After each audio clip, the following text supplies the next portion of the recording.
Untuk pengetahuan semua, proses kanonisasi atau penentuan penyataan seseorang menjadi santo atau santa dalam gereja Katolik sebenarnya memakan waktu yang panjang dan sangat memerlukan bukti yang kuat.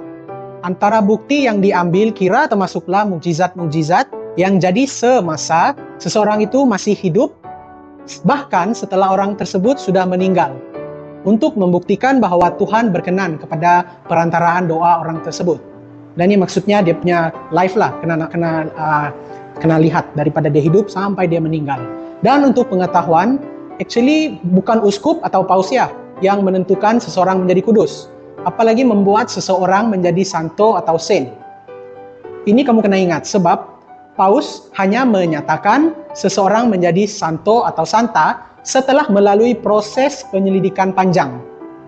Sebab proses itu sendiri melibatkan banyak orang dan harus dibuktikan dengan mukjizat. Minimum 2 lah.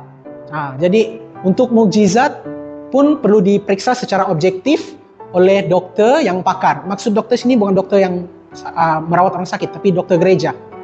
Proses kanonisasi tidak mudah sebenarnya, dan umumnya memakan waktu bertahun-tahun. So untuk jadi saint ini dia tidak terus meninggal terus jadi saint lah. Dia perlu makan masa yang sangat panjang dalam proses dia tuh.